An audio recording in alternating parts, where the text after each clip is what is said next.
From Cambridge, Massachusetts, we welcome you to continuing coverage of the 2024 CWPA Women's Water Polo Championships, as this will be our second opening round game featuring the 4th seed, the Brown Bears, matching up with the 5 seed, the Bucknell Bison. Hi, everybody, and welcome inside Blodgett Pool with the coach of MIT on the men's side, Austin Ringheim. I'm Drew Casey. Thanks so much for joining us. Austin, we have seen both of these teams throughout the course of this season, and we've seen a number of stretches that we'll talk about throughout today, but what are you expecting here tonight? Yeah, both teams play a very similar style offense, really have dominant center presence, so they really try to work into that vertical game. They can get out into transition when the time allows, but ultimately they're going to really try to work from the inside out. So you should see a ton of opportunities coming from their center position, and then from there trying to force each team to come back into a zone and potentially try to move the ball freely for an outside perimeter shot. So we will see if that takes place here. We are already set to go. It will be the 5 seed Bison, 6-19 overall, 2-8 in the league. Losers in their last two. 4 seed Brown, 24th team in the country. 15-15 overall, 4-6 in the CWPA for this 4th place finish. But the Bears have lost 3 in a row. And we'll start with possession. Dark caps for Bruno going left to right. It will be Bucknell and the Whitecaps attacking right to left. You're underway with the first quarter. Thanks so much for joining us. Winner will get Princeton tomorrow. The unbeaten regular season champs, 10-0. The Tigers on their way up to Cambridge right now. Maybe they'll pop in soon. They might be on the road watching with us. Off the crossbar, the shot comes from Ella Palmer. Second chance for Brown. And this game last year for Brown on Friday, the opening round, something they have been waiting a year to get back to. Lost to St. Francis 7-3 in the opening round in an upset. The lob is high from Emily Swang, and Bucknell will have its first possession. Here are the starters. Bucknell Bison, the goalkeeper is Tommy Torkos, freshman from Budapest, Hungary, the only goalkeeper on the roster. Buwadi Matau starts with Gwen Kallmeyer, Bella Schra, the star sophomore center for this Bucknell team. Caitlin Stott, Anna Plant, and Isabel Monahan, who is approaching 50 goals, all-conference honoree. Get you Brown in a second. There is the center, Schra, who draws an exclusion. And 6-on-5 for Bucknell. The shot clock did not reset correctly. And they've now got it at 29, but it should be altered here. Let's give you the Brown starting lineup while we have a moment. Roxanne Hazuka, the sophomore, is in goal, the native of La Jolla, out of La Jolla High. Also starting, the sophomore Madeline Passanier with her sister Claire, the junior. Sophie Golub, star defender for this Brown team. Emily Swang, who we heard from, Ella Palmer, too. Both had shots on the first offering. And Sierra Martin. So they've adjusted the clock back to the time of the exclusion. This is a full 20 seconds for Bucknell to get into it. Trying to turn what could be an advantage here. Going to strike first, the Bison. Looking to move on to the semifinals. Inside, and there's Bella Schra. Good start for Bucknell. Bison strike first here in the first. Yeah, you saw the Bison shift really hard to their left-hand side, really trying to open up room for Schra. You thought that it would go all the way back to the right-handed wing, to the lefty, but unfortunately, I guess fortunately, they did a good job of recognizing that Schra had that open space and was able to just make that cross pass into the right area.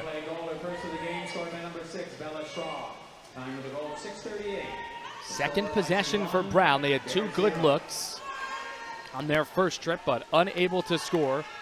Bears going to work, making the drive up from Providence. Last night, they slept in the larger Cambridge area, had the day to themselves. And another stop here. Sophie Golub firing the shot, and Tommy Torkos right on the body, able to secure it. Yeah, as Golub took that shot, there were 1 or 2 of those Brown offensive players driving north-south, so that really gave the Bison that slight advantage coming down the pool, but it was a good recovery from the Bears. Kallmeyer reverses for Monahan, the senior from Lawrenceville, New Jersey. Monahan's second team all-conference, as it was announced earlier this week. Pass for Matau, evaded her, but the lefty able to get it back now. Into Schra, the center, and an offensive. No, it was pushed under defensively. Good defense by Brown. Ella Palmer contributing defensively there. Yeah, that was a great move by Palmer. She stayed on that left shoulder, waiting for that ball to come to her, and didn't make that over-aggressive move and just found that lane to the ball to push it under against Schra. 6-on-5 goal from Bellestraw. The only strike to this point, if you're just joining us, 2.5 minutes in to this first quarter of this opening round game. Winner to the semifinals. We're tied at 1. Madeline Passanier goes cross cage near.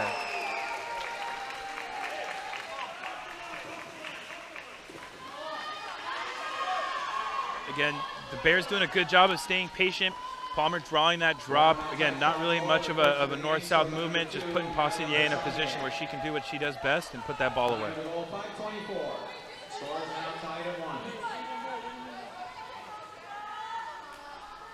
26 now for Maddie on the season. Goals, that is, 15 assists, up to 41 points. A late change coming in for Brown. Hannah Dreisel checking in for the first time. Freshman from Hungary, plenty of international flair in the sport, and Budapest, Hungary, certainly one of the hotbeds in Eastern Europe. Tied at 1 here.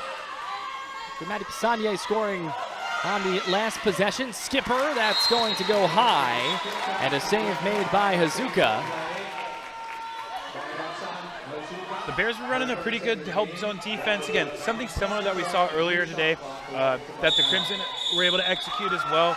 They're able to kind of dictate where the ball is coming from and ultimately where that shot is. So Hazuka has pretty much every opportunity to be successful, and we saw that there with the big stop.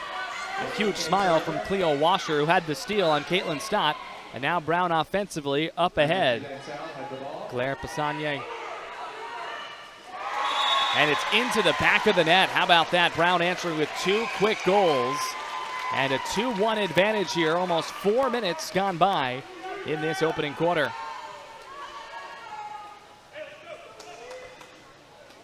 A lot of pumps, a lot of fakes, looking, and then the fire from Claire Passanier. So it's a couple of goals from the sisters, and it's 2-1 Brown. Score Brown 2, Bucknell 1. Of course, the third meeting of the season between these two teams. Look at what the trajectory was earlier this year. 2 low-scoring games, pretty tight, especially in the fourth quarter. Does this have enough on it? Yes, indeed. It'll count for Bella Schra. Tied at 2. Yeah, I mean, Schra is the heart and soul of this Bison offense. Again, she's doing a great job of holding her water, holding her position. She is forcing these Bears back into that help defense, and ultimately that's freeing her teammates up to have a little bit extra freedom, a little bit extra confidence moving that ball around, and ultimately being able to put the ball where it needs to be. A name that came up from multiple coaches talking earlier this week with them preparing for this tournament was watch out for Bella Schra at center. She can really make you pay quickly. 19 goals entering this game. Second on the team, the sophomore from the East Coast in Greenwich, Connecticut. Exclusion won by Brown. Cleo Washer operating the offense. Leader in assists with 42 of them. The skipper is in. The high bounce from Claire Passanier. And it is 3-2 Brown. Yeah, you love to see the confidence in that shot from Passanier. Again, continuing to find that rhythm. I know they've been thinking about this game for the last 364, 65 days and wanted to make sure that they don't repeat what they did last year. So really excited to see the Brown Bears off to a hot start and see how they can adjust and ultimately stop Schra. So it is 3-2 Brown. They did not put the goal up on the board, but we assure you that it did count. Inside to Schra, who has 2 already. Big time harassment. That'll draw another exclusion. And that was just a great move by Schra. As that ball came in, she knew that help was coming from her right shoulder. So she ultimately moved the ball clockwise, or I guess, counterclockwise to draw the exclusion. Would not have counted. It was not Schra who committed the violation. Inside of 2 meters was Anna Plant. Would have been a good look in there. Opportunity to tie the game at 3. Nice one, tie. Shot from the outside. And it will remain 3-2 Brown.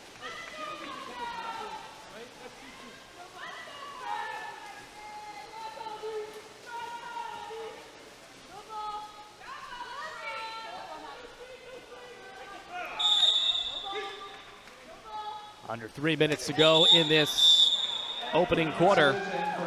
3-2 Brown. They've just updated the scoreboard. That is correct now. 3-2. A little bit of a quicker exclusion call there, but Poissonnier got called for having two hands on the offensive player, almost impeding her from even being able to receive that pass. So that's where that perimeter exclusion came from. Looking to tie the score here at 3. 2.5 minutes to go in the quarter. Short side in from Isabel Monahan, and we are tied at 3.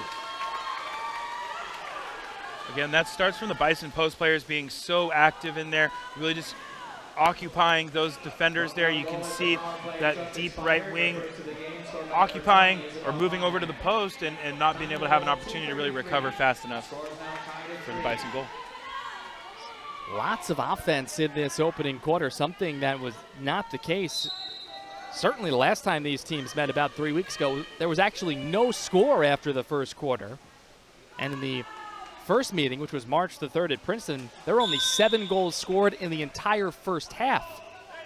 In fact, Bucknell has really controlled the first 3 quarters against Brown so far on the season. Level here, and a big stop by Torkos, probably her best.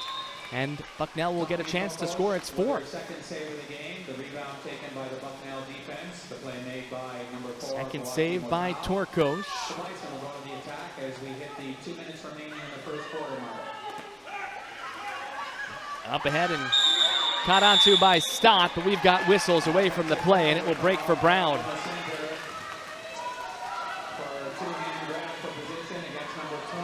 Up ahead, some transition. Emily Swong is free. Lobs. It's off the crossbar. Also the fingertips of the goalkeeper. Another chance.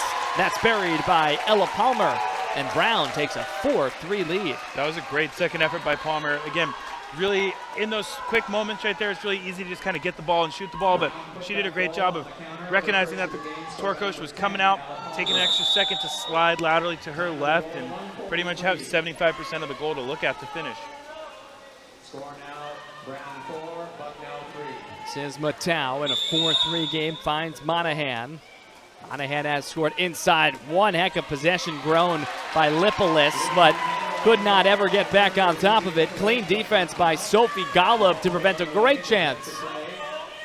Coming from Sophie Golub. One of the best defenders in the league, Sophie Golub. Certainly the leader of the defense for this Brown team. Almost a minute to go. Monahan got up to help out defensively.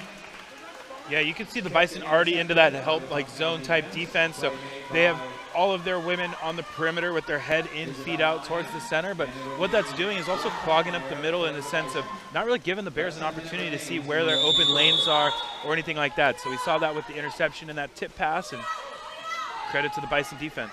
Under a minute to go, first quarter. Our second opening round game.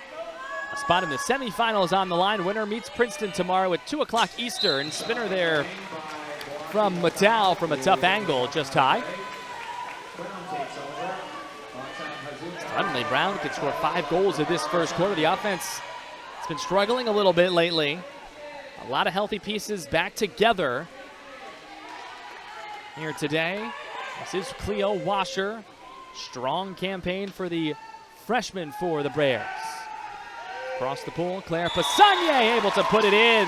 That is 3 in the opening quarter, and it is 5-3 Bears. Yeah, it is a good day to have a day, Drew. So credit to the Passagnier sisters, Claire specifically, being able to really just put her Bears at an advantage here, doing what she needs to do. And that is 4 in total for the sisters. Claire 3, Maddie has 1. Maddie tied it at 1. And now 5-3 in favor of Brown. Brown did score 6 goals in the 4th quarter against Bucknell on April 6th, so using another powerful quarter here against the Bison. Have allowed 3, intercepted here by Maddie. Long distance, the shot will come, and it is stopped by Tommy Torkos, the Bucknell netminder. And we are through 8 minutes of play. Plenty of offense on display at Blodgett Pool. Brown has a 5-3 lead. We'll go to the second quarter right after this on ESPN+.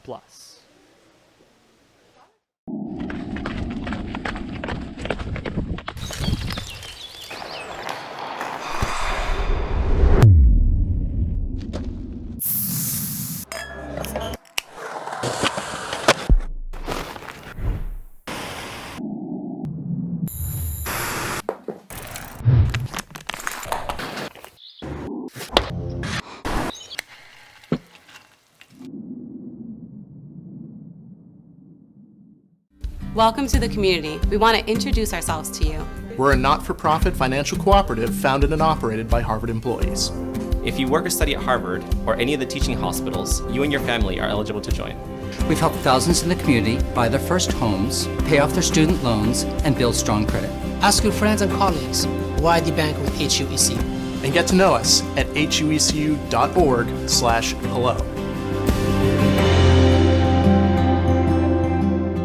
I love when families are able to come here and I can tell them they don't have to worry about paying for their care. They've got enough to worry about taking care of their sick child. Every single person that contributes is a part of that St. Jude family that makes that happen. Because of donors, we're giving families hope.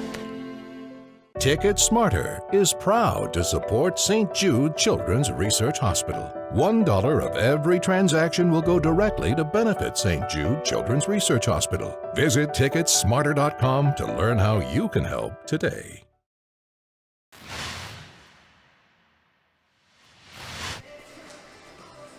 Here we go to the second quarter. Appreciate you hanging with us from Cambridge, Massachusetts. Blodgett Pool is the site of the 2024 Collegiate Water Polo Association Championships, Division I Women's, and Brown has the lead 5-3. More offense than I expected in the first quarter, Austin, especially what we've seen from these two teams this year, and maybe also what we saw earlier today, too. Yeah, no, absolutely. I mean, I know both coaches are very defensively minded, focused, but yeah, I mean, anytime that you can get your offense rolling and early and often, I mean, that's obviously going to be put your team in a good position to be successful. So really, really fun quarter to watch. And, you know, again, we knew that this was going to be a really close game going throughout the entire 4 quarters here this evening. So good to see it start off the way that we expected it to. The 2 games these teams have played this year, we talked a little bit about various metrics, but the scores of the games, Brown won on March the 3rd at Princeton over Bucknell, 8-5. Brown shut out Bucknell in the second half of that game. Bucknell led it by 3, 5-2 at half. Here we're 5-3 after 1, the other direction. And then on April 6th, it was a 2-2 game at halftime. After 0-0 after 1, it was 4-3. Brown in front after 3 quarters. We've outscored that in just 1, and Brown did run away in the 4th. There's a little juice, right? There's a little extra juice in the conference championship weekend. So. There's a little something, I would say, especially for Brown after last year, a big disappointment. They've already almost doubled their offense from last year's first round game. They only scored 3 goals. And a tough loss 7-3. We're almost there, too. Yeah. No, I mean, it's been a great start for the Bears. And, again, I think if you're the Bears coaching staff, really just continue to emphasize that they are finding success in their offensive side of the ball. It's just going to be really figuring out how they can slow down Schraw in the center position. And then if you're the Bison, continue to do what you do. I mean, you're putting up 3 goals in the first quarter and keeping it really competitive. So just continue to find these high percentage opportunities and close the gap. It's going to be a 5-meter there. Just 6 on 5. Thought it was going to be a 5. Open up advantage. Power play for the next 13 seconds. Good look, and it is finished. Buried by Sophie Golub, and it's a 6-3 Brown lead.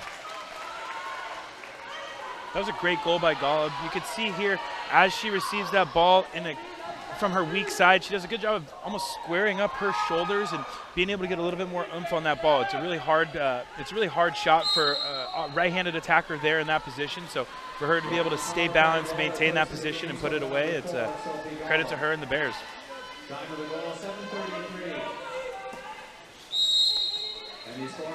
Isabel Monahan with the catch, trying to feed set, taken away by Sophie Golub.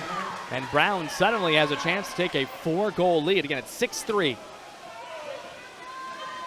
Up ahead, slight advantage off the left side of the attack. This is Martin, who lobs for the near post and could not get it to go.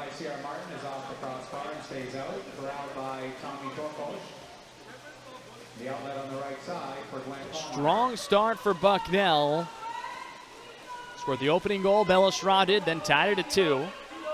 Monahan tied it at 3. It's a 3-0 scoring run for Brown.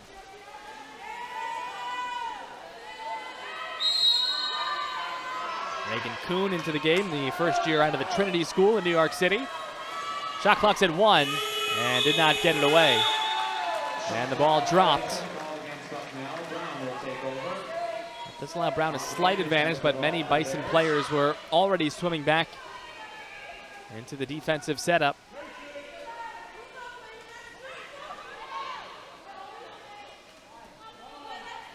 This is Cleo Washer. Strong year, 55 points in her first season with Brown. Dishes off, and Sophie Golub finishes again, and Brown has scored 4 in a row. It's 7-3 early in the second quarter. Yeah, no, this has been a great offensive night for the Bears. Again, they're just trying to continue to put as many high percentage opportunities away, but ultimately just trying to take as many shots as you can against Torcos. It seems like they kind of have her number right now, so the more that they can continue to gain that confidence, find these open opportunities, and that's kind of the positive side of having a pretty dominant center presence, and ultimately on both sides of the ball. But by you forcing that opponent to come into that help zone defense, it really frees up your perimeter players to feel a little bit more confident when you are controlling the ball and trying to get a shot off. Bucknell again goes into center with Schra, but a strong double team. Sierra Martin, Sophie Golub combining cleanly, and the offense quickly back to work. This is Aubrey Anderson for Emily Swang, who has taken the second most shots on the team, believe it or not, Swang. Over 100 of them this season. Pass from Swang. Headed for Hannah Homa. First time we've called Homa's name. Swang field blocked. It never got home. The active hands of Anna Plants. Tommy Torcos up with the loose ball, and the Bison will take over. The outlet for Boati Motau. Matau, the lefty, outletting up ahead for Isabel Monahan. Shot clock at 15 seconds. Slotted in right around 3-4 meters. Looking for Stott, and an exclusion won by Bucknell. And a timeout is coming. Her first of the game called against number 4, Sophie Golub. So John McBride and Bucknell will chat here. Strong start, but looking to lessen the deficit here. It sits at 4 at the moment. Yeah, absolutely. I mean, the Bears came out really hot in that first half of the second period. So really for the Bison, just kind of settling back in, chip away at it, but see if they can grab some of that momentum back and see if they can take that with the remaining 5 minutes left in the first half. So again, everything that they are going to be running, particularly throughout this game, these are things that they've been working on throughout the regular season, and things that they almost want to just continue to review or refresh rather than introduce something new. If you weren't with us earlier, Harvard defeated St. Francis 12-9. Really strong game on both sides. It was a 9-7 game entering the fourth quarter. It was back and forth, one-goal game much of the first half. It was a one-goal game in the third quarter. But Harvard pulls away 12-9, the winners. Harvard will take on Michigan tomorrow in semifinal number 1 at noon. For the winner of this game, Brown and Bucknell, will meet Princeton in semifinal number 2 at 2 o'clock Eastern time. We will also have a 5th place consolation game tomorrow at 4 o'clock Eastern time, and that will feature St. Francis against the team that cannot advance in this game. Championship and 3rd place game on Sunday. Out of the timeout, Bucknell down 4. 6-on-5 advantage for the next 7 seconds. Gonna find a way to score. Kallmeyer skips, and skips high. Might have gotten a hand or just too sharp on the angle. Yeah, and that's the tricky thing about skipping the ball there. Again, if you put that ball a little bit too far away from the goal, that just the way that the ball will have that trajectory, it will just kind of sail up and over. But trying to skip that ball a little bit closer into the goal or towards the goal, that usually is the recipe to get it right over the goalie's shoulder. Brown has come out firing, and they've got another. Cleo Washer. Brown is opening it up here. It's 8-3 in his opening round game. Yeah, I mean, you can hear the excitement from the bench of the Bears, and anytime that you can get a big 5-on-6 stop and then get a goal in transition, particularly a bar down, I mean, that's just going to continue to fire up the program and continue to put the gas or put the pedal on, put the foot on the pedal. Bucknell would like him to take it off. That's right. That's right. 5-goal lead. To settle in here. After a really good start, it's been 5 straight, and this one given away. Schra had somewhat position, but really wasn't open. There were 3, 4 players ready to pounce for Brown. And a long outlet up ahead. Brown looking to continue to roll here. Claire Passagnier. Drop back for Washer. Those two pitch and catch off the far side to Claire, who scores! And it is 9-3 Brown. 4-0 in the second quarter and 6 straight goals.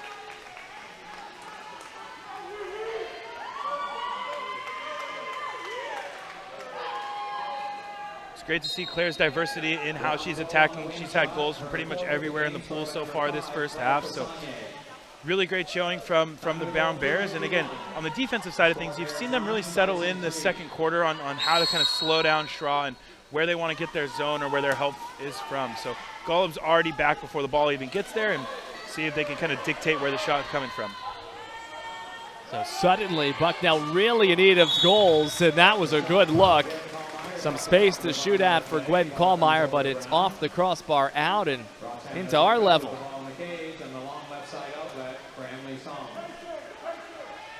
Brown looking to keep the good times rolling here on this Friday.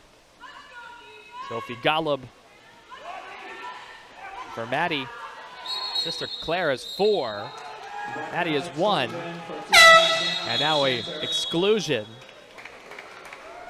as Mali Chala will swim to the ejection area. And it is going to be a timeout.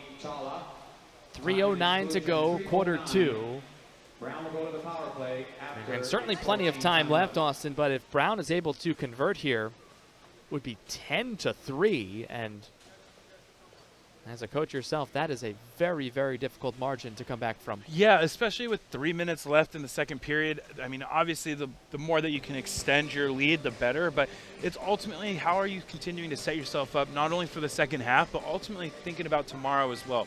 You know, you obviously have about 21-ish minutes left in this game before you can really start thinking about Princeton tomorrow, but ultimately it's how can you continue to grab this momentum, continue to play your best water polo, and ultimately set yourself up for a late conference tournament run. So again, really exciting to see what they do coming out of the timeout here. And again, kind of reiterating what we've said before, these are not new concepts that they're reintroducing. These are just opportunities for them to take a second to kind of catch a breath, relax, reset, and ultimately trying to capitalize on this power play opportunity. So should be really exciting to see what happens here, and ultimately trying to get to that 10 marker. Well, and chatting with Felix Mercado earlier this week, team that he said offensively was still trying to put together a full 4 quarters of strong offensive water polo. Well, I think they're halfway there. They're definitely on the right track, Drew. At 9-3, having played only 13 minutes, on pace for 20 plus at this rate, and can get to 10 with the 6-on-5 out of the timeout from the Brown sideline just moments ago. We're into it, about half expired. Good look, stopped though by Tommy Torkosh, and a big one to keep it at 6.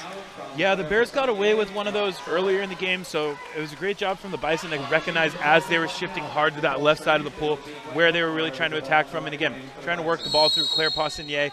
She's had a heck of a game, so I imagine the Bison knew where she was in the pool at all times in that last possession. This is Isabel Monahan, drops on back for Caitlin Stott. She's forced back now, Gwen Kallmeyer. Shot clock already down to 2. Have to fire. And that is going to be a shot clock violation.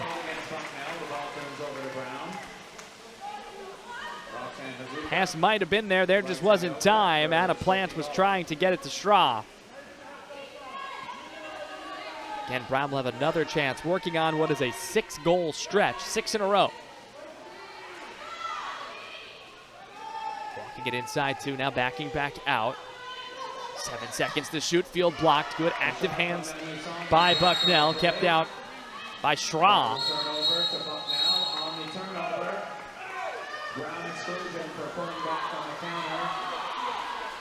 And now a 6-on-5 opportunity on the counter here for Bucknell. Half of the 20-second advantage has expired. Now 10 seconds remaining on it. They were excluded out, just now getting to the exclusion area. Only 2 seconds into Schra, rejected! Bella Schra, great look, but Roxanne Azuka said no. New shot clock on corner throw awarded.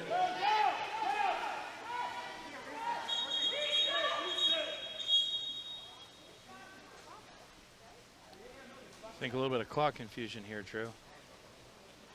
They're checking Shot clock had to be reset to the full 30. if the time of the exclusion expired. They're going to say yes, it did. So we're back to full strength, full 30, and a new one for Bucknell. This was making the roll motion. I think he was just trying to get the clock. Hold on. It wasn't your water polo roll inside. Oh, how about that one from Bella Schra? Working through 2 plus the goalkeeper makes it 9-4. Much needed goal for the Bison. Yeah, absolutely. I mean, the Bears going on that 6-goal run. Anytime you can kind of stop that bleeding and chip away at it, always great. But again, that's a great move by Schra there, rolling onto her strong side, putting the ball where the defender was not, and being able to put that thing away strong side low. Now, Brown 9, Bucknell 4.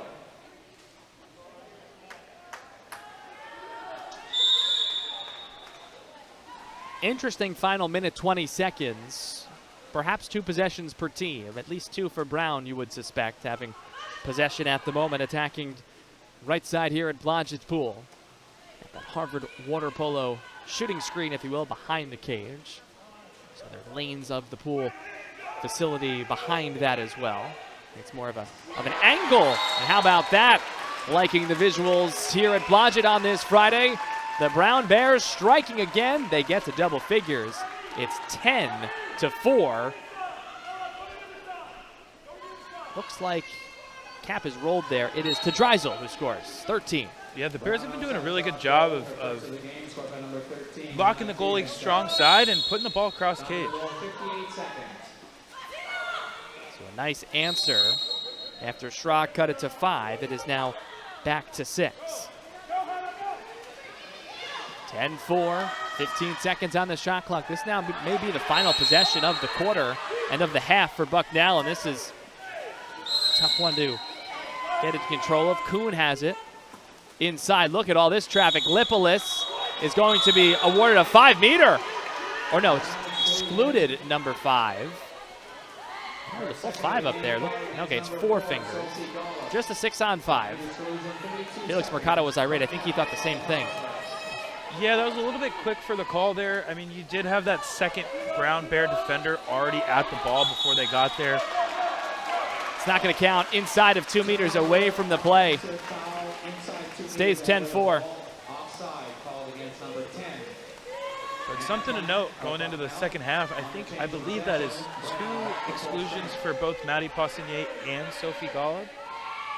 Try and get that checked on during the halftime break. Could certainly change the complexion of this game as Torkos stops one inside the final seconds. And just 1 second remaining in the first half. And that will do it for the first 16 minutes of play. So, Austin, we were tied at 3 late in the first quarter. Brown then went for 6 in a row. Bucknell added 1. Brown answered, and the Brown Bears are in really good shape headed to the second half. Yeah, absolutely. And again, if the message there, if you're the Brown Bears coaching staff, is just continuing to do what you need to do and what you've been successful at in the first half. And again, continuing to ride that rhythm and be as confident as you can when you're controlling that ball and you're up on the perimeter being able to shoot. You see the ejection board just updated, and Austin was right on the mark. That was the 2nd on Sophie Golub and 2 for Maddie Poissonier as well.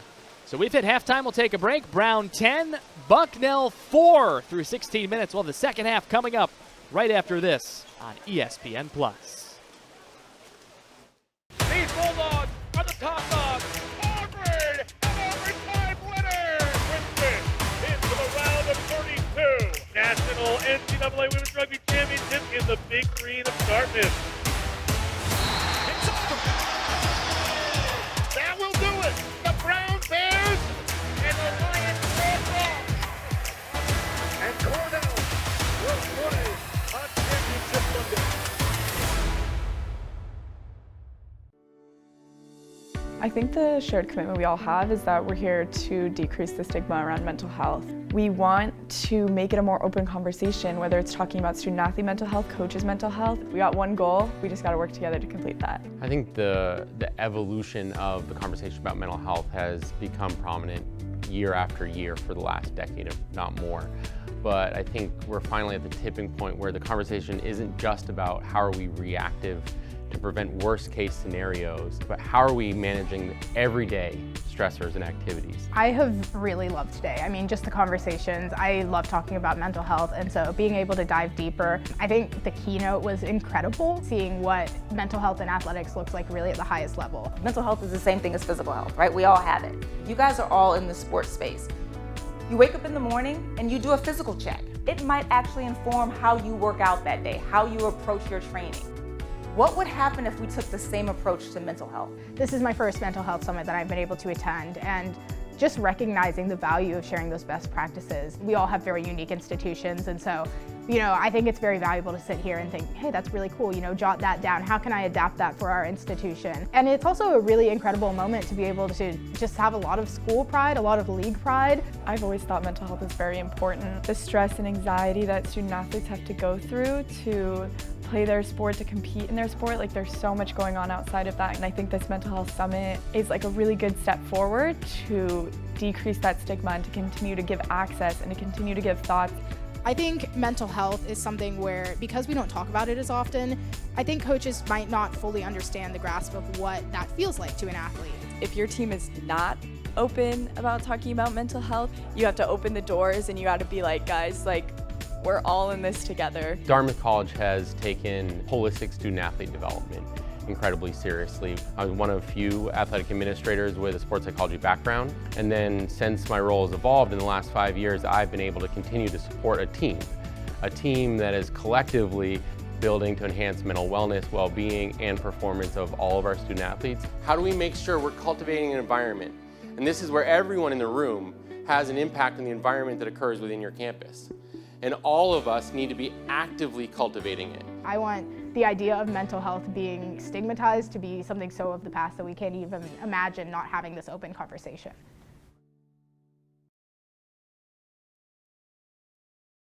These Bulldogs are the top dogs. Auburn, an overtime winner. Princeton into the round of 32. And Cornell will play on Championship Monday.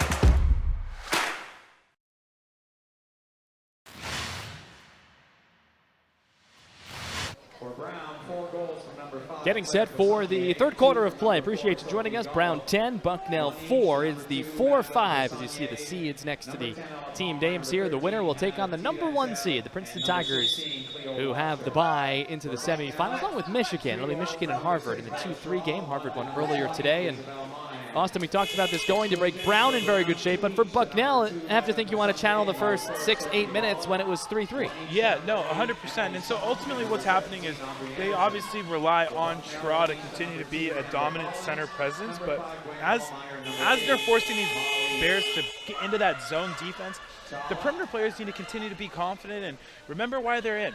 Right, I think they can all be offensive threats and continue to put the ball away, but it seems like they're very center-centric in terms of their offensive opportunities. So for them to be able to get a couple quick ones on the perimeter and see if they can almost force the Bears to come back out, maybe play either a press-type offense to really open up Schra or ultimately make them move into these gaps or into these spaces where they can ultimately find some of these higher percentage opportunities to capitalize on. Away we go here with the third quarter. Stephanie Villalobos, referee with the sprint on this side. Steve Reddick, pair of our officials for this first round game. Bucknell in the Whitecaps attacking left to right here in the second half. Brown in the dark caps from right to left. The start to this third quarter really critical. If Brown scores the first 1 or 2, that might be it. I mean, you saw a good adjustment there from the Bison offensive side. They went into that double post scenario or situation there where, again, not only are they sucking the Brown Bears defenders back, but they're really forcing them to choose which one they want to take away. Feed across from 2, now back out for Monahan, blocking hand. knocks that one on top of the cage. Sierra Martin able to get a hand up. Defense on the change of possession. The Bears are back to full strength. In from the penalty area with the ball is 5-on-6 defense holds for Brown. First offensive trip of the second half, in control of this game, leading 10-4. Whistles, exclusion. for holding 2 hands down in the center. Their second of the game called against number 5, When Kallmeyer excluded out for the second time.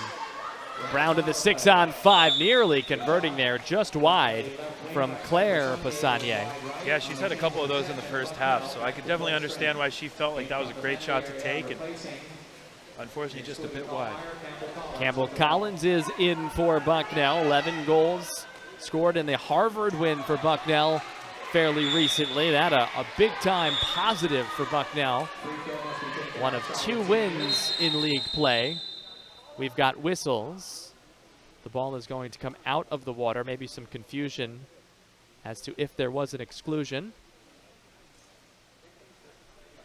Steve Reddick is on our near side of the pool deck for this quarter. so the shot clock has to be reduced back to 18. So they're going to adjust the shot clock. 18 seconds. Possession did not change hands. It had reset to 30. Opening minutes, period 3. Austin Ringheim, I'm Drew Casey, the rest of our team. Thanks for joining us for day 1 of 3 of this 2024 CWPA Championship. That's high from Isabel Monahan.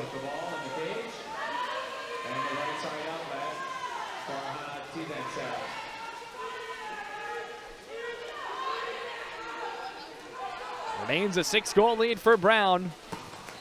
Blocked by 2 defenders. Might have also hit up high on an offensive player, Martin, taking a beating in this second half. Yeah, I mean, Martin's doing a good job of holding her water, and that's resulting in 3 Bison around her. Every time you see Martin, I now know it's the one with the cap is just completely scrunched. Because that's just the type of play that she's endured, especially recently.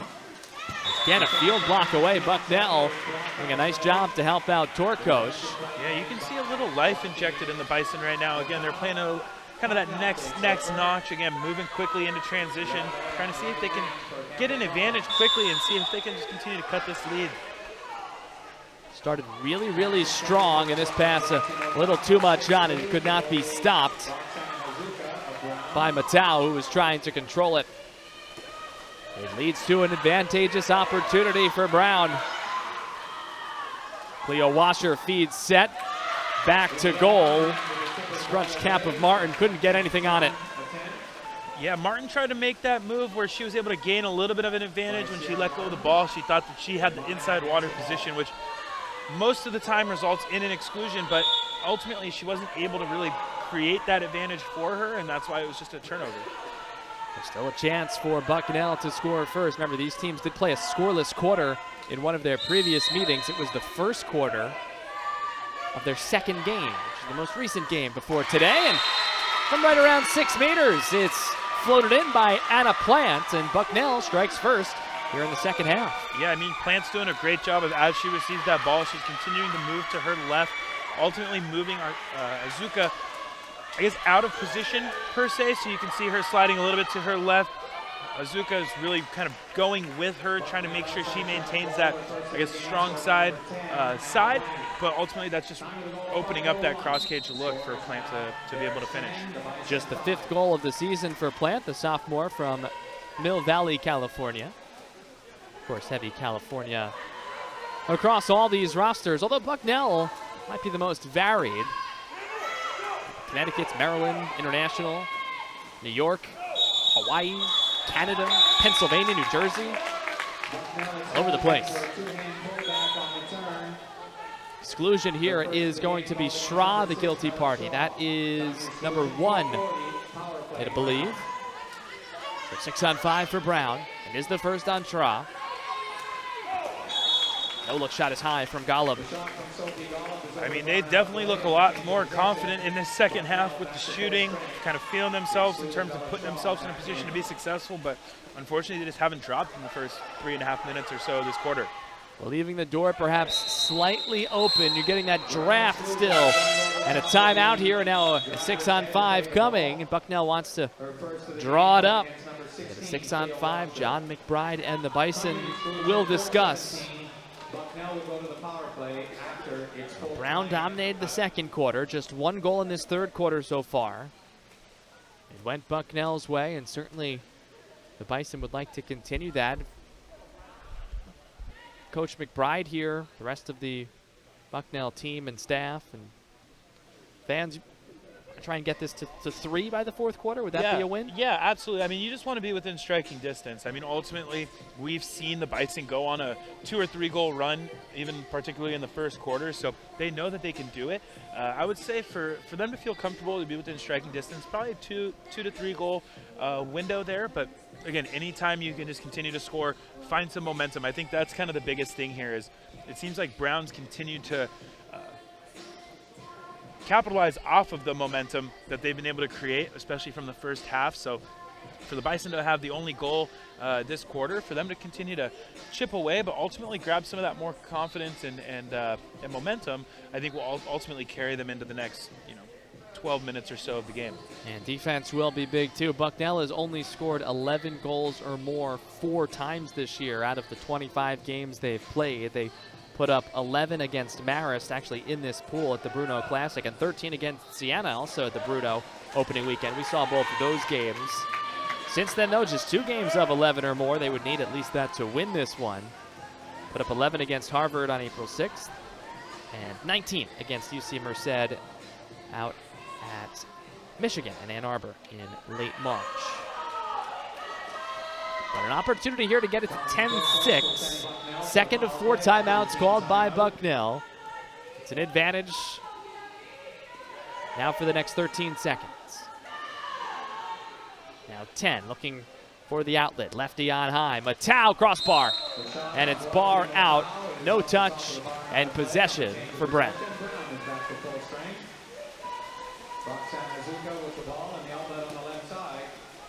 Good outlet by Hazuka. Claire Passanier. It's been a big day for the sisters. Claire has 4. You include Maddie's goals, they're tied with Bucknell as a team. 5 total. 8 to shoot. Into set. No look pass. Somehow it didn't go. Torkos may have gotten a piece. Although no, they'll say straight wide because it is Bucknell ball. Yeah, sometimes in those positions when you get ready to throw a backhand, if you can just over-rotate, sometimes that ball just gets kind of stuck into that grip between your fingers and your forearm, and that's ultimately why that ball continued to go with her and just a little bit wide. So another chance here for Bucknell. Stop with the quick restart. Now back to Monahan. Good positioning at center, but unable to get to it was Schran. The closure came from an alternate direction. Yeah, I mean, again, I think the first quarter, the Bears were trying to figure out how they can continue to slow down Schra, but I think over the last quarter and a half or so, you've really seen them do a much better job of settling into their defensive opportunities and really just doing a good job of either taking her away or slowing Schra down. Bucknell scored 3 goals in the first 6 minutes of this game. In the last 15, 2. Brown has opened it up by 5 and make it 6. Completing the hat trick is Sophie Golub, the star defender, also can score 3 in the game.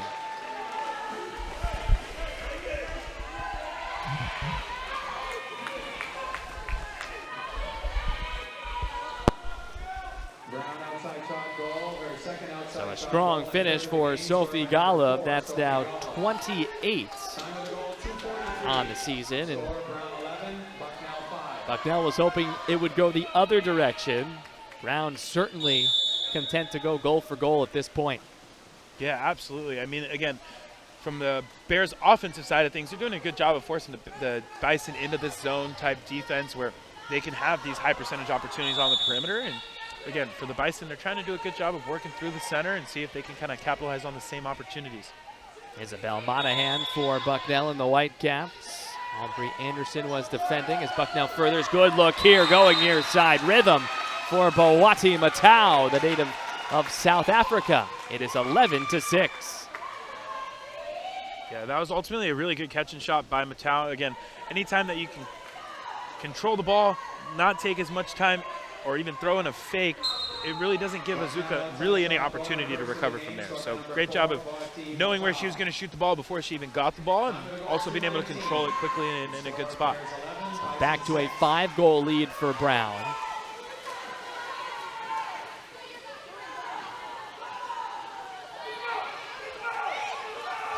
Good find, cross the pool. Somehow it was kept out by Torkos. It was close to being over the line, but Aubrey Anderson was denied. Yeah, I mean, that was a really good angle that Torkos put. Again, you can see her kind of diving back into the goal and almost trying to just deflect it out. So great job of cutting the corner and being able to get her hands on it.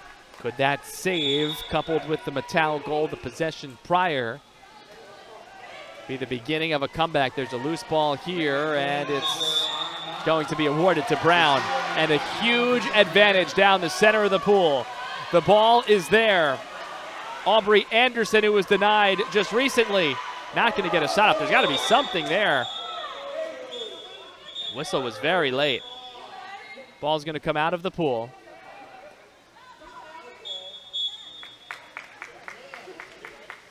They're going to converse and get it adjusted. The head contact is an exclusion. 122. Brown will go to the power play after its full team timeout. And Brown's going to take a timeout as well. So with 20 seconds of advantage time coming, Felix Mercado will chat. And the focus for the Bears this week, after the preparation in the past has been, let's touch on a few of the teams we may see perhaps, and it's different across the entire league this year. But after losing in the opening round, this year Brown only talked about Bucknell all week. Of course, they know who's on the Princeton Tigers if they can win this game, and they know some things about them. They just played them recently. But this week, Friday is our championship game. That was the line, and so far so good. Yeah, no, absolutely. And again, in such a competitive conference or such a deep conference like this, anybody can beat anybody on any given day. So for them to be able to have kind of that one-track mind, being able to make sure that they get over the hump. Obviously, they're staying up here throughout the weekend, so tonight they'll be able to go back, watch some film, and really kind of transition their focus to the semifinal or whatever game they might be in. But no, they've done a great job of staying focused at the task at hand, and ultimately, again, finding a rhythm in this pool. We play so many games up here at Harvard or down at Brown, so it's almost potentially like a second home pool. So for them to be able to feel confident in the pool, being able to kind of settle in and put them in a position to be successful. Not necessarily completely familiar surroundings. You can't go to your dorm room or your apartment or anything like that, but pretty close second, and big time stop by Torkos out of the timeout. A great look from Anderson again, who was just getting robbed.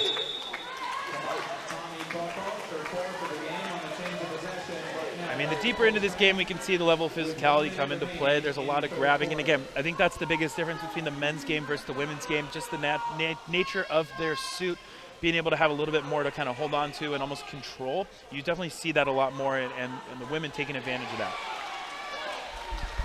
Collins was working on Maddie Pisanier there, and it is Maddie who emerges with it from right to left. Goal here would make it 12-6 late in this third quarter. Might be an early dagger. It's in. Maddie Pisanier and Brown lead 12-6. I mean, with her length and ability to move through space, I mean, I can understand why they're putting Pisanier in these positions from a defensive standpoint. Again, she obviously also has 2 exclusions. She had those pretty early into this game, so their goal is to definitely maybe put her outside of the center defending position, but ultimately trying to get her to continue to stay in this game through the entirety of the 4 quarters here. 2 for Maddie, 4 for Claire, 6 in total. Bucknell has 6.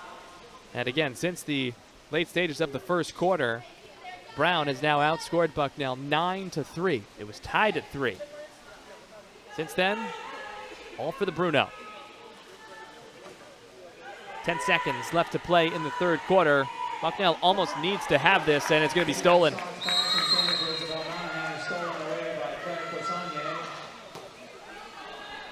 Claire Pisanier the steal, and then heaves it up ahead, but not enough on it to get it towards goal. And that will do it for the third quarter of play. So Brown will take a commanding 12-6 lead into the fourth quarter. barring an improbable comeback, it will be Brown and Princeton in our other semifinal with Michigan and Harvard to start the day tomorrow. But first, the fourth quarter of this one when we come back. 12-6, Brown the lead here on ESPN+.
Great seats at a great price.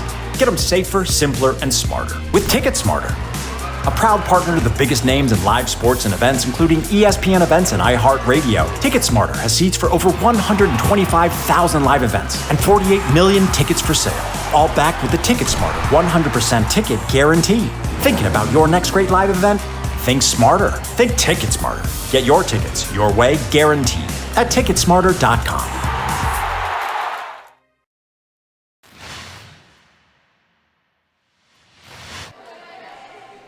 Here we go to quarter number 4. Just a short while away from the beginning of it. Brown has a 12-6 lead on Bucknell. Bison coming out into their respective positions first, towards the bottom of your screen there. And you're looking to start with one and then see what happens. Certainly plenty of time left. Yeah, absolutely. I mean, both teams are pretty much guaranteed 8 possessions at minimum. So obviously the Bison have to make sure that they continue to capitalize on every single possession and take advantage of it. But crazier things have happened from 6 goals down. So we'll just see them continue to chip away. Again, try to utilize their strength with Schraw and some of these other perimeter players. So really trying to work the ball inside and out. But again, the Bears are doing a much better job of recognizing where Schraw is in the pool and being able to kind of fly all over the place from a defensive side. There's tons of hands up. They're really funneling the ball to where the Bison offense can really only see Hazuka and within her arm's reach. So I'm really excited to see how the Bison come out and tackle this fourth quarter. But again, not only thinking about today, both teams will play tomorrow. So really, how are you ultimately setting yourself up to be successful, finish the season off on a win, and yeah, find some of that positivity and momentum going into tomorrow. When these teams met the last time on April 6th in Lewisburg, Brown went 6-1 in the fourth quarter to pull away from a tight game. Bucknell hoping to flip that script and maybe get this game to an extra session. A steal to start on the miscue from Brown, the overpass. They'll have a chance to get it to 5. Yeah, I mean, that's a highly effective move there on the offensive side, but we saw it even in this earlier game. It's a really hard pass across. Again, you have to kind of put it directly in the breadbasket. It has to be pretty much a perfect pass there, but yeah, just a little bit too high. A couple of coaches talking about the aggressive presses that seemingly everybody plays in this CWPA. Makes it tough for opponents to get into the offense, and the shot clock was nearing its expiration already and kept out with Hazuka's hands to save. Yeah, you can see the Bears staff really telling them to slow it down. We don't necessarily need to get into that quick, fast-paced movement here. Really just utilize the amount of time that you have given to you. And ultimately, the goal is to not give the Bison any sort of extra offensive possessions. Yeah, 12 goals certainly could be enough. And we get into the 4-minute mark, 5-minute mark. Probably will be. Shot is high here from Emily Swang. With 60 points this year, kind of flies under the radar, at least seemed to me watching some games, but third in the team in goals, third in assists, second in points. Strong year. Yeah, pretty much any time you watch this Bears program, she's in there making an impact and doing her thing, which is great. 6.5 minutes to go, so a minimum of 7 possessions now left for Bucknell, down 6. I feel you need a goal here, maybe. Inside, triple team comes. It's the Brown Octopus, including the goalkeeper. And not much anybody can do, even despite the strength of Schra. Brown will take. Up ahead for Aubrey Anderson across half tank. Looking for the pass. Stow will sit on it. Shot clock's at 7. Sophie Golub lobs. It's off the far post. Remember, Golub playing with 2 exclusions against. The 2 is Maddie Passange. Yeah, I mean, both of them have done a great job of adjusting their defensive positioning here. Again, Golub not shying away from the center defending position, recognizing what she needed to do for her team to win or be successful. But yeah, great job of not being over aggressive. Need it off the crossbar. Good sequence, Monahan to Schra, but it stays out. Rebound was taken by Sierra Martin and returned to goalie Roxanne Azuka. Well, that's it for So now 5:15 to go. Brown in possession. Another goal would certainly be the dagger. But the hill might be too high to climb, although another takeaway. Matau secures it back to Cage. Yeah, I mean, if you're the Bears, unfortunately, right, you're not necessarily capitalizing on some of these opportunities, but you can't be too upset with just a consistent running clock, just kind of eating that time away in the fourth quarter. But if you're the Bison, you got to get a couple quick ones real quick. Under 5 minutes, the turnaround shot is high. Stott was falling backwards a little bit as she launched it. Outlet up ahead by Brown. Strong day for Maddie Passange. Cap strings are loose. Many are at this point of the game. There's a couple of caps that are off. Gonna guess that's Martin. He skips and scores. We'll find out. Regardless, it's 13-6 Brown. Their secondary cap is almost fallen off too. Another look, plenty of room to shoot at there and bury it home.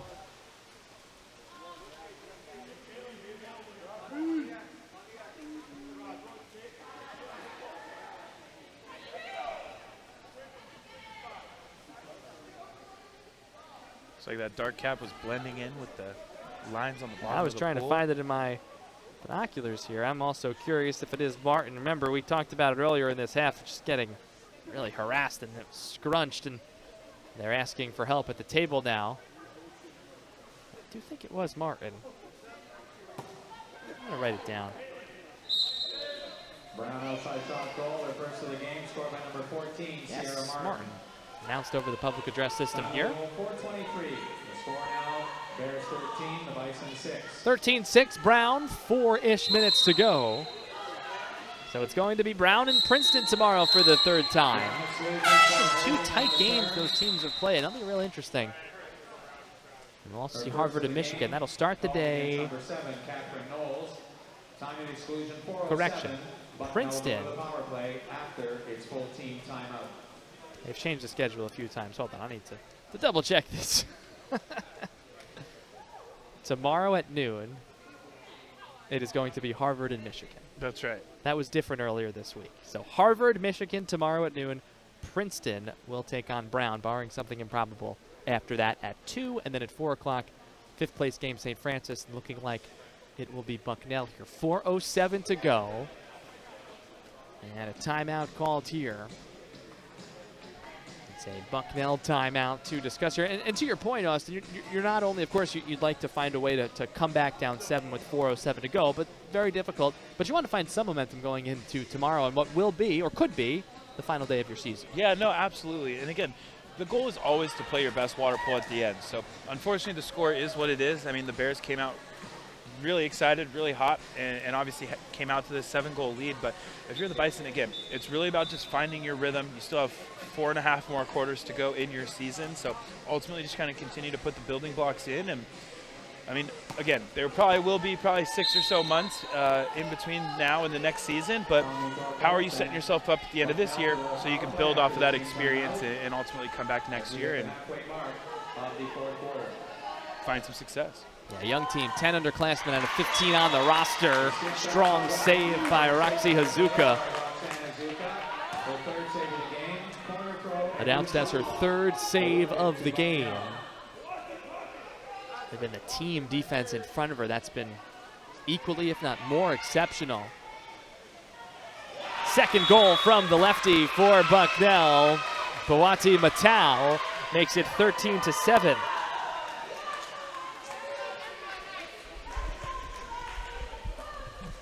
You can hear from the sidelines many teammates calling Bawati's name. So a nice boost there for Bucknell. 13-7, final 3 and change to play. Yeah, those little moments become big moments. Again, anytime that you can rally behind one of your teammates to score, right, get a quick steal like we just saw. Finally back to goal. See what happens here. Torkosh surveying. Keep it to the hot hand of Matau. Over half tank. Approaching the 5 area, meters that is. Contact there, maybe more. And yes, it is an exclusion. A little surprise was to Dreisel. Quick shot. What ended up happening there is there was an ordinary foul that ultimately resulted in kind of like a dead ball scenario, and unfortunately she just hit the ball after the foul. So that little extra play in dead time is what resulted into that exclusion. Quick fire trying to catch the defense by surprise, also given the time and score, wanting to go quickly. Unable to finish. We are back to even strength action. Brown to the offense. Also for Brown, really strong offensive game early. Part of the score is dictated maybe the second half. Golub, though, denied there. You want to be playing well heading in to what is going to be Princeton tomorrow. Yeah, I mean, again, you want to continue to build to play your best, and I'm sure as much success as they're finding right now, I know Coach Mercado has an extremely high standard for this Brown Bears program, so I'm sure that he knows that they can even get to that next step and ultimately put a really good game in front of the Princeton Tigers. By the same token, you go on a 6-0 run from the first quarter into the second, going to win most times, and that is what has propelled Brown to this 6-goal lead. Everything else, all the other stretches have been even. Taken by Molly Tama with the flank out of play. Brown takes over. Seeing some additional players get involved, maybe get some off the legs for Brown in these final moments. Catherine Knowles is out there. No look back to Maddie Pisagna. Everybody else, though, largely the starters. Ella Palmer's been pretty quiet in this game. At center, we've got a horn sounding. By Brown. And a timeout with 3 seconds. It's a 30-second timeout. The shot clock will be reset to 5 seconds. Shot clocks will be reset to 5 seconds. Yeah, I think that was a little bit of Coach helping his team out in terms of recognizing that one of the Bison offensive or defensive players took off onto offense early. And again, even though they do have this 6-goal advantage, you don't want to give up any goals more than you have to. So for him to be able to help kind of be that third person or that kind of bird's eye view of what's going on in the pool, being able to help his women recognize that, hey, there's somebody taking off and we can control the ball, get back on defense and play ultimately two and a half more good defensive stands here. Trying to get the shot clock situated and reset to, I believe, 5 seconds. It's now been turned off at 0 as they look to get that corrected here. Yeah, you can't take those timeouts to tomorrow. They don't carry over. That's right. And you don't get 6 timeouts if you had a bye like Michigan or Princeton. I'm sure Cassie Churnside, Derek Ellingson would like that to be the case, but the head coaches of both of those programs, but not the case. The winner of this game will go on to tomorrow's second Trying to get the semifinal, shot clock corrected here. And again, why don't we give you the schedule? which will be played at 2 p.m. At 12 o'clock tomorrow, we already know the matchup. Harvard, the 3 seed against Michigan, the 2 seed. Rematch of a semifinal from last year, which Harvard won in a classic of a game. And barring something unforeseen here, it will be Brown meeting the 1 seed Princeton, who did not lose in the regular season of conference play, looking to perhaps get back to the national semifinals. That's what the CWPA champ did last year. And take a quick look ahead. Some tight games with Princeton and Brown this year. 9-6 in a game played at the Nunzio Pool in Princeton on March 3rd. It was the final game of a long CWPA crossover weekend for both teams. And also, the two squads met just 2 weeks ago in Providence, 12-10. That was also the second game of the day for Princeton, coming down from Cambridge after playing Harvard in the morning. Only game for Brown, but all things considered, 3-goal game, 2-goal game. Expecting a couple of great semifinals. Shot does not get off after they got the shot clock corrected. Yeah, I mean, I expect all 3 games tomorrow to be really competitive. Again, conference tournament, championship season, there is definitely that added juice into these games. So I expect everybody to come out ready to go and fired up, and it's going to be a fun one to watch. And that Bucknell St. Francis game for 5th place, that's going to take place after the semifinals, scheduled to begin at 4 o'clock Eastern time. Championship Sunday, 3rd place game is at 10 a.m. The championship game is at 12 noon. Inside to Schra, looking for one more perhaps. What do we have here?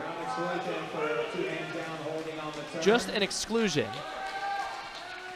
Looks like Golub's 3rd of the game, so be able to make it all the way with 1 minute left in the game. That's pretty good task or order for Golub, and she obviously was extremely successful when she was in the pool. So very, very effective, as has the defensive field hands of Brown in this one. Been really impressed with that.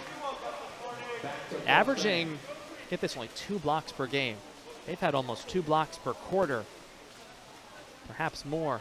Yeah, no, they've done a great job of going back over their hips, occupying their space, and again, really trying to not give the Bison any other look except for in Hazuka's arm's reach. 7 seconds on the shot clock here. Catherine Knowles thought about shooting. This will come from a tough angle and kept out. Final seconds to play in this 4th quarter. Well, a 6-0 spurt late in the 1st quarter into the early stages and middle stages of the 2nd for Brown. Capped by a nice save there by Hazuka. Pushes the Brown Bears back to the semifinals, avenging last year's 1st round loss. 13-7. Brown advances to take on the 1 seed Princeton tomorrow at 2 o'clock Eastern time. And we'll play the number 1 seed Princeton Tigers. So Austin, a Brown team that their focus was strictly on this game. They won their 1st championship game, and they'll get a chance at another one tomorrow. Yep, first challenge down, and again, I know that was a big focal point over the last year or so. So again, really good start to the conference championship tournament. Now they get to go back to the hotel, watch some film, kind of focus on the next task at hand, which is a mighty one of the Princeton Tigers. It certainly will be a tough task. Got the Coach of the Year, Derek Ellingson. Got the Player of the Year, who is one of the best goalkeepers, maybe the best goalkeeper in the country, Lindsay Lucas, and a very, very tough team to battle against. We'll see that one coming up tomorrow, scheduled for 2 o'clock, right in the middle, 12 noon, Harvard and Michigan. And then the last game, it'll be St. Francis and Bucknell in the 5th place game. And, you know, the Bison, except for that stretch, it was even in a team that really, really looked good, but too much to overcome that in that 2nd quarter. Yeah, no, and that's kind of where we're at. I mean, most sports are a game of runs, but unfortunately we definitely fall into that line as well. And so, again, credit to the Bears for being able to take off and run with it. But, no, for the most part, I did think the Bison put together a pretty good game, just aside from those couple stretches there throughout the middle of the 2nd and early 3rd quarters. Well, Austin, it was fun. We'll do it again tomorrow ×3. That's right. Yes, we will. We're back. Semifinals tomorrow. Get things going at 12 o'clock, then at 2, and then again the 5th place game is at 4 o'clock. You can catch all the action streaming on ESPN+. That does it for our coverage for Austin Righeim and the rest of our fantastic team here on the campus of Harvard University. I'm Drew Casey saying so long. We're the final score, Brown 13 and Bucknell 7. All games airing on the ESPN networks are streaming live and archived on the ESPN app. This has been a presentation of ESPN. We'll see you tomorrow.